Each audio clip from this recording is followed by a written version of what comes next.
తెలంగాణలో 10వ తరగతి పరీక్ష పత్రం లీకేజీపై బీఆర్ఎస్ రాష్ట్ర నాయకుడు డాక్టర్ ఆర్ఎస్ ప్రవీణ్ కుమార్ తీవ్రంగా స్పందించారు.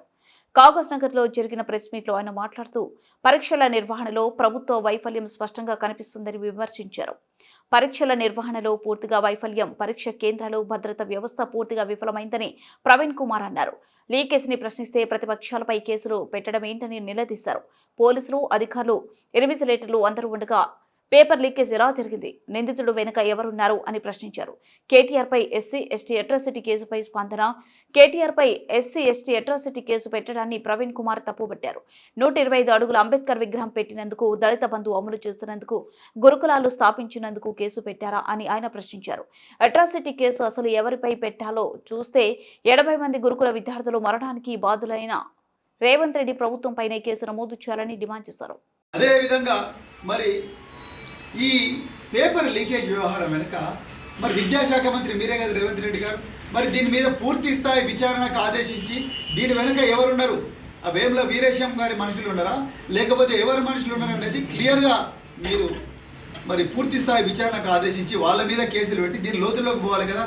అది చేయకుండా మీరు ఏమీ సంబంధం లేని ప్రజల ప్రయోజనాలను రక్షించడం కోసం పోరాడుతున్న కేటీఆర్ గారి మీద కేసులు పెట్టారు. కేటీఆర్ గారికి ఎట్లా తెలుస్తుందండి వారి కులం, లేకపోతే ఆ దిలీప్ కొనతో ఎట్లా తెలుస్తుంది వాళ్ళ కులం, లేకపోతే ఆ మన్నె క్రిషాంక్ డాక్టర్ మన్నె క్రిషాంక్ వాళ్ళ కులం ఎట్లా తెలుస్తుంది?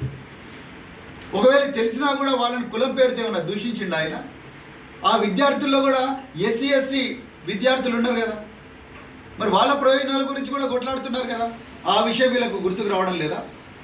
అంటే బ్లైండ్గా వీళ్ళ మీద కేసు పెట్టండి, బ్లైండ్గా వీళ్ళని జైలుకు పంపించాలి అన్న ఆలోచనతోనే ఈరోజు ఇక్కడ తెలంగాణలో పోలీసు రాజ్యం లేకపోతే రేవంత్ రెడ్డి రౌడీ రాజకీయమే నడుస్తుంది తప్ప ఇంకోటి కాదు అని చెప్పేసి నేను ఈ సందర్భంగా చెప్తున్నాను. ఇలా మరి కేటీఆర్ గారు చేసిన తప్పేంది? అసెంబ్లీ వేదికగా ఈరోజు తెలంగాణ ప్రభుత్వం కమిషన్ల సర్కారు నడిపిస్తూ ఉన్నదని అడగడం తప్ప, లగచర్ల రైతుల గురించి పోరాడడం తప్ప, లేకపోతే ఎస్సీ విద్యార్థులకు స్టడీ సర్కిల్స్లో అన్యాయం జరుగుతున్న విషయాన్ని గురించి మాట్లాడడం తప్ప, గురుకులాల్లో ఇప్పటి వరకు ఎస్సీ గురుకులాలు ఎస్టీ గురుకులాల్లో 84 మంది విద్యార్థులు చనిపోయారు. వాళ్ళ ప్రాణాలను కాపాడడం కోసం మాట్లాడడం తప్ప, కేసీఆర్ గారు ఎంతో గొప్పగా ఎంతో ముందు చూపుతో పెట్టిన గురుకులాలను ఈరోజు రేవంత్ రెడ్డి ప్రభుత్వం మూసేస్తూ ఉన్నది.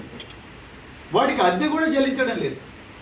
మరి వాటి గురించి మాట్లాడడం తప్ప అది అట్రాసిటీ అవుతుందా? విద్యార్థుల భవిష్యత్తు గురించి మాట్లాడడం అట్రాసిటీ అవుతుందా? లేకపోతే ఈ గూడుపుటాని ఈ మాఫియా గ్యాంగ్ ఏదైతే పేపర్ లీక్ చేసిందో వాళ్లకు